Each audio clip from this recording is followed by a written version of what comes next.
Rabbi Shmuley Boteach, and you're watching Taped with Rabbi Doug. We're gonna see Rabbi Doug. We're gonna see Rabbi Doug. We're gonna see Rabbi Doug on your TV tonight. But Daddy, I want to watch Monday Night Football. Forget about Monday Night Football. There's no other thing we're going to watch on Monday but Rabbi Doug. Yeah, Rabbi Doug on TV tonight. We're going to see Rabbi Doug. Oh, everybody talk about Doug. Shalom and welcome to Taped with Rabbi Doug. We are here for part 2 at AIPAC 12 here in Washington, D.C., the American Israel Policy Conference. There are going to be a lot more speakers, a lot more happenings here at this policy conference, which has almost 14,000 people attending, a record for AIPAC, and we know you won't want to miss it, so stay with us here for part 2 on Taped with Rabbi Doug. Israel's President Shimon Perez. Dear friends, as the President of the State of Israel, first and foremost, I say on behalf of my people, Toda Rabba. Thank you. Dear friends, the pursuit of peace for us is not a passing opportunity. It is a moral imperative. It is the tenet of our national security. To make peace, Israel must be strong. Let me assure you, Israel is strong. Thank you, President Obama, for being such a good friend. We had to fight 6 wars in 6 decades. We did not lose one. We never will. For me, Ben-Gurion, great leadership, with my grandfather's legacy, became my compass. That compass is comprised of 4 core values. Our moral call, our pursuit of peace and security, our quest for knowledge, and our alliance with the United States of America. Hi, I'm Congressman Luis Gutierrez, and you're watching Taped with Rabbi Doug. President of the United States, Barak Obama, here on Taped with Rabbi Doug at the AIPAC conference. Every time I come to AIPAC, I'm especially impressed to see so many young people here.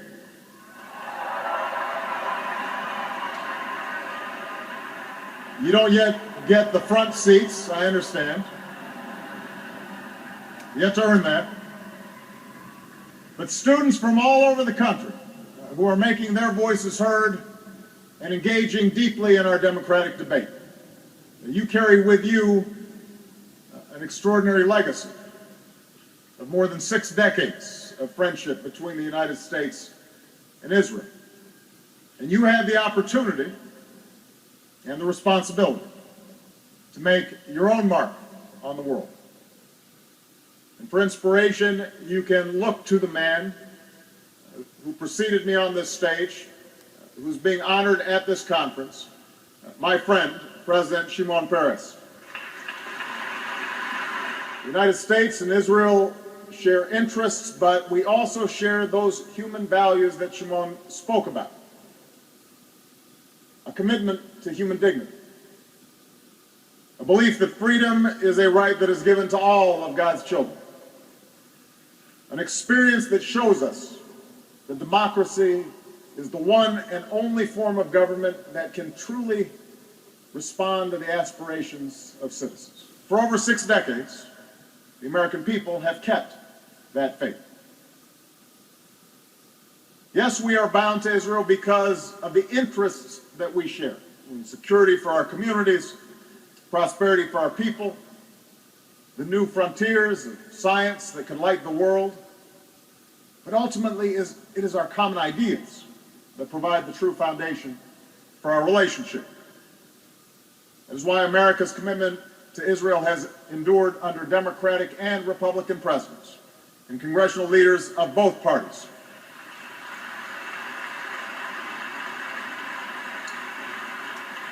In the United States, our support for Israel is bipartisan, and that is how it should stay.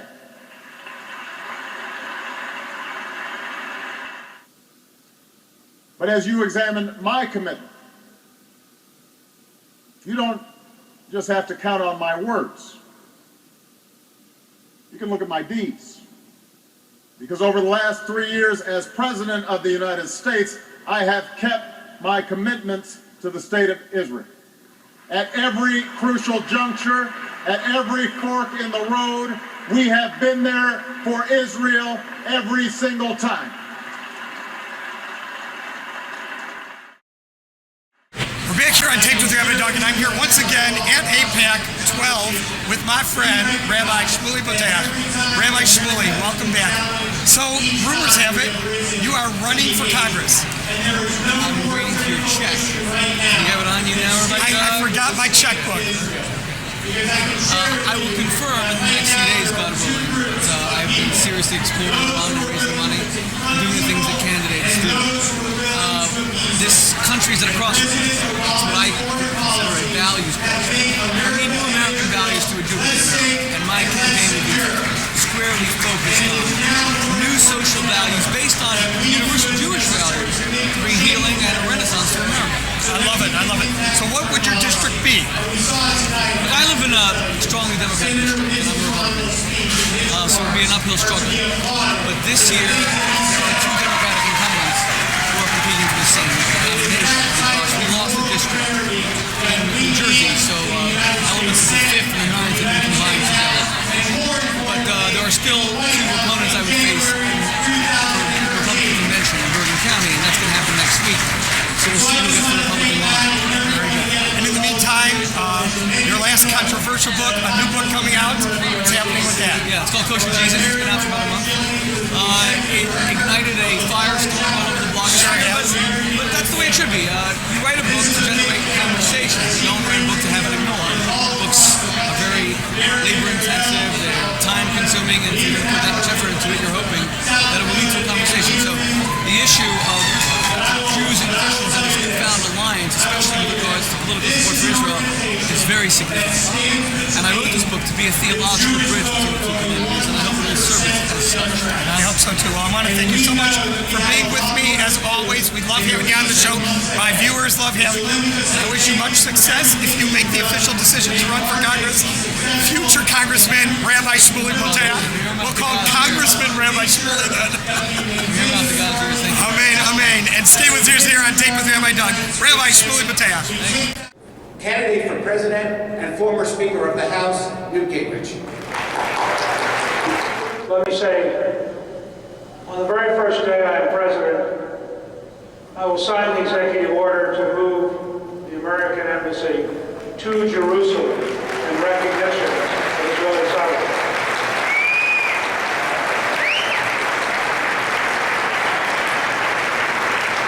On that first day, I will initiate an American energy policy to produce enough American energy that no future president will ever again bow to a Saudi king.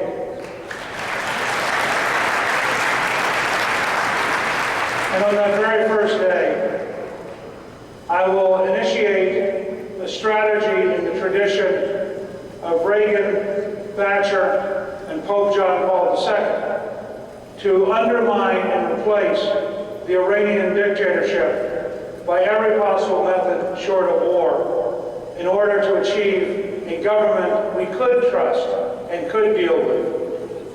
At the same time, I would provide all available intelligence to the Israeli government, ensure that they had the equipment necessary, and reassure them that if an Israeli Prime Minister decides that he has to avoid the threat of a second Holocaust through preemptive measures, that I would require no advance notice to understand why I would support the right of Israel to survive the dangerous war. The Republican candidate for President of the United States of America, Mitt Romney. I share your commitment to a strong and secure Israel. This year we're gathering at a dangerous time for Israel and for America. Not since the dark days of 1967 and 1973 has the Middle East faced peril as it does today. This is a critical moment.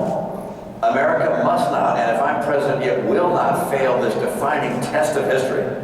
The current administration has distanced itself from Israel and visibly warmed to the Palestinian cause. It's emboldened the Palestinians. They're convinced that they can do better at the UN and better with America directly than they can at the bargaining table with Israel. As president, I'll treat our allies and friends like our friends and allies.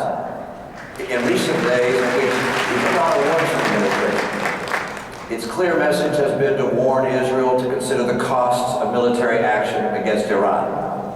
I don't believe we should be issuing public warnings that create distance between the United States and Israel. Israel doesn't need public lectures about how to weigh decisions of war and peace. It needs our support. Secretary of Defense of the United States, Leon Panetta. It's my great honor to be here and to be the first Secretary of Defense to address the AIPAC Policy Conference in more than 20 years.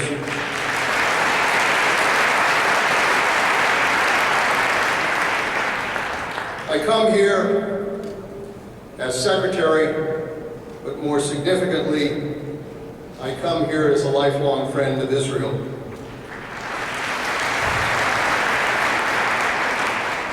A few weeks ago, I had the opportunity to sit down with Howard Kohr and Lee Rosenberg in my office at the Pentagon. They briefed me on how they saw the future of U.S.-Israel relationship, and together we discussed ways to strengthen, to enhance, and to deepen the security relationship between the United States and our great ally Israel. This commitment to an even stronger U.S.-Israeli relationship is one that is shared by the President, by me as Secretary of Defense, and by my entire military and civilian leadership at the Department of Defense. Courage is woven into the fabric of Israel's history and its soul. From Abraham to David to Joshua to the courage of the modern-day IDF, the Jewish people have shown in their strength and resilience, and ultimately they have fulfilled their dream to live in their homeland.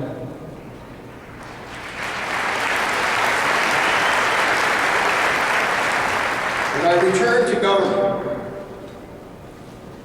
as director of the CIA and had the responsibility to confront terrorists whose sole goal was to destroy my country, I had a great appreciation for the terrorism and threats that face Israel every day. And as a consequence, I developed even stronger bonds with my counterparts in the Israeli government, ties of mutual trust, of mutual respect, and mutual interest that are the cornerstone of unprecedented cooperation that now exists between our two governments. Ambassador Susan Rice. It's great to be back at AIPAC. Today I'd like to focus on another persistent challenge we face: ensuring that Israel gets the fair and equal treatment at the United Nations with all the rights and responsibilities of any UN member state. And this subject brings to mind an old story about one of my distinguished predecessors, Adlai Stevenson. The year was 1961. The Israeli ambassador to the United Nations and a diplomat from Ireland were sitting next to each other in the United Nations General Assembly, watching Ambassador Stevenson defend the Kennedy administration's actions at the Bay of Pigs. Explaining the Bay of Pigs to the General Assembly wasn't a fun assignment, and Stevenson was having a rough time. He squinted over his glasses and started in on a particularly overwritten section about why Castro's sins had justified the operation. Stevenson declared, "I've already told you about Castro's crimes against man, but now let me tell you about Castro's crimes against God." Then Stevenson peered down at his notes and stammered a bit, saying, Castro has circumcised the freedoms of the Catholics of Cuba." At that, the Israeli diplomat looked over at his Irish friend and said, "I always knew that somehow we would be blamed for this."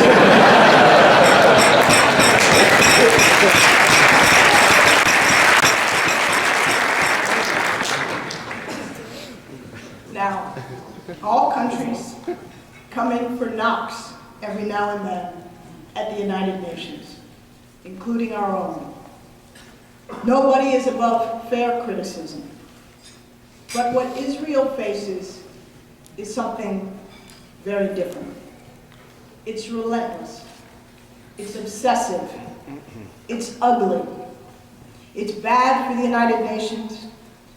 It's bad for peace, and it has got to stop.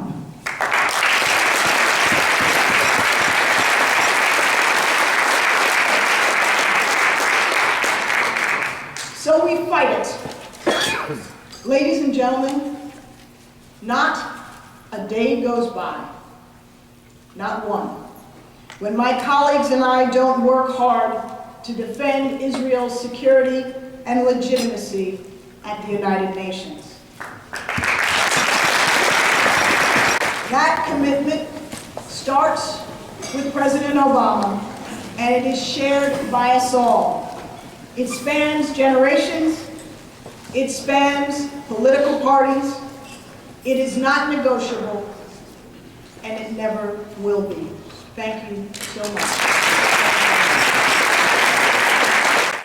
Hello, my name is Idan Raichel, and you're watching Tape with Rabbi Doug. One more time for the Idan Raichel Project!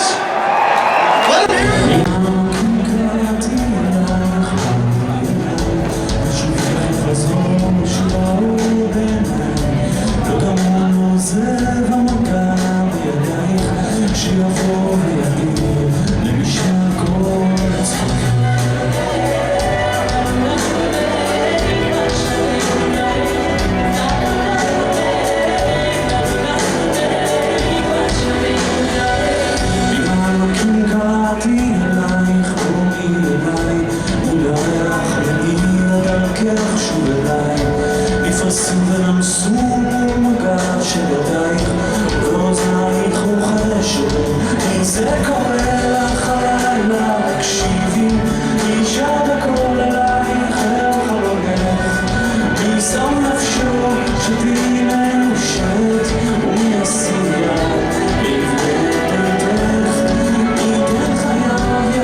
Senator Mark Gurk, and you're watching Taped with Rabbi Doug. Ladies and gentlemen, it is my great honor to welcome the Prime Minister of the State of Israel,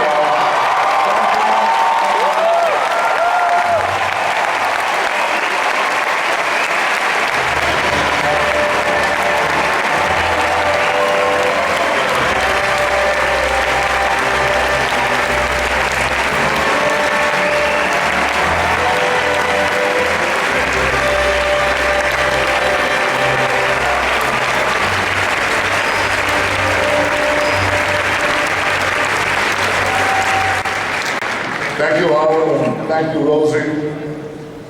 Thank you, Michael, and all the leadership of AIPAC. Thank you for everything that you do. Now, I know that more than half of the members of Congress are in attendance here tonight. I think you appreciate your being here.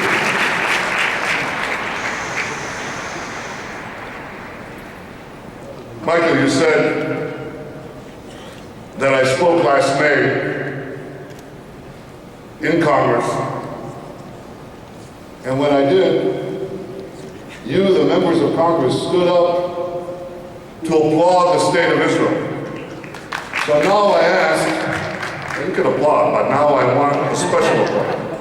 I want to ask the 13,000 supporters of the State of Israel to stand up and applaud the representatives of the United States. Ladies and gentlemen, tonight I'd like to talk to you about a subject that no one's been talking about recently. Yep, Iran.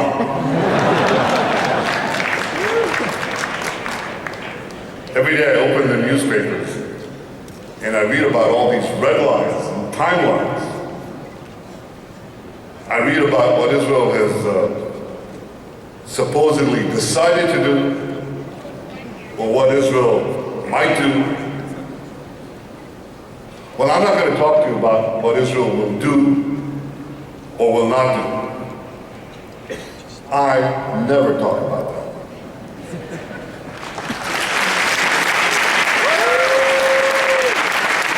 But I do want to talk to you about the dangers of a nuclear-armed Iran. I want to explain why Iran must never be allowed to develop nuclear weapons. President Obama has reiterated his commitment to prevent that from happening.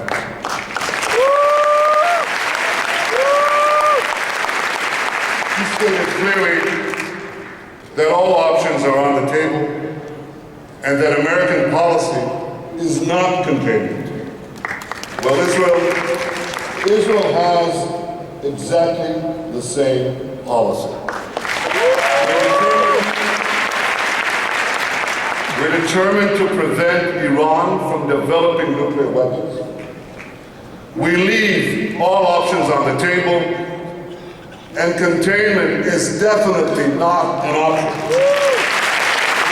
Fortunately, President Obama and most world leaders understand that Iran's goal, well, they understand that the claim that Iran's goal is not to develop nuclear weapons is simply ridiculous. Yet incredibly, some are prepared to accept an idea only slightly less preposterous, that we should accept a world in which the Ayatollahs have atomic bombs. Well, sure, they say, Iran is cruel, but it's not crazy. It's detestable, but it's deterrable. My friends, responsible leaders should not bet the security of their countries on the belief that the world's most dangerous regimes won't use the world's most dangerous weapons.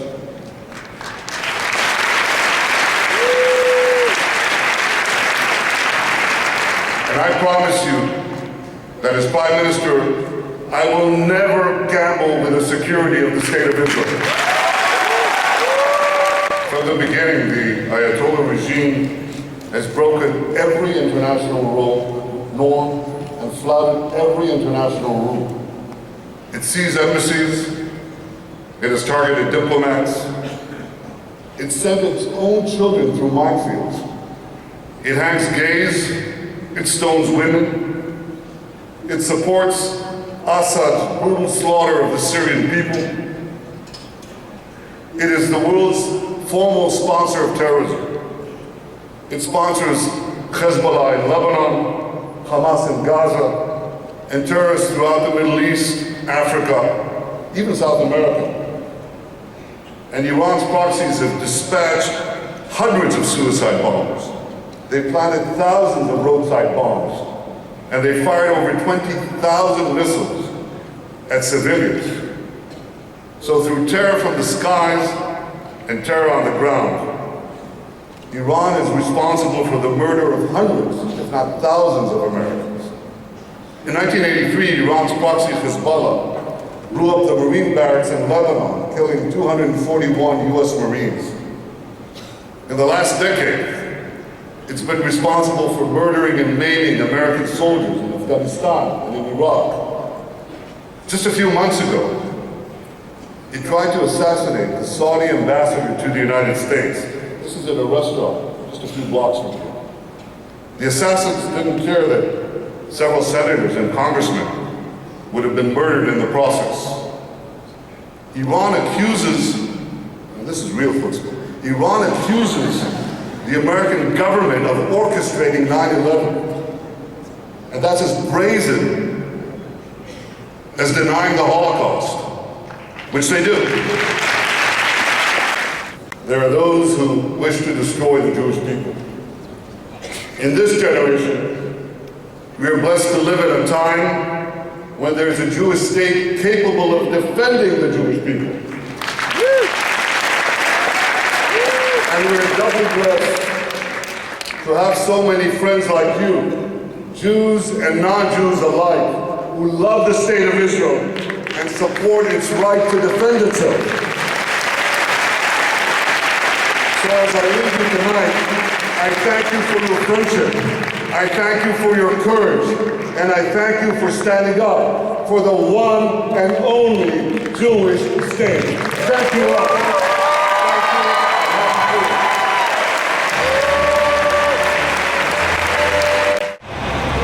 That's it here in Washington, D.C. Glad you could be with us here at AIPAC 12. We hope to see you next time. Remember, you can check out our website, www.tvrabbi.com, or if you want to email us, info@tvrabbi.com. See you next time in Chicago, right here on Taped with Rabbi Doug. This has been a Taped with Rabbi Doug production.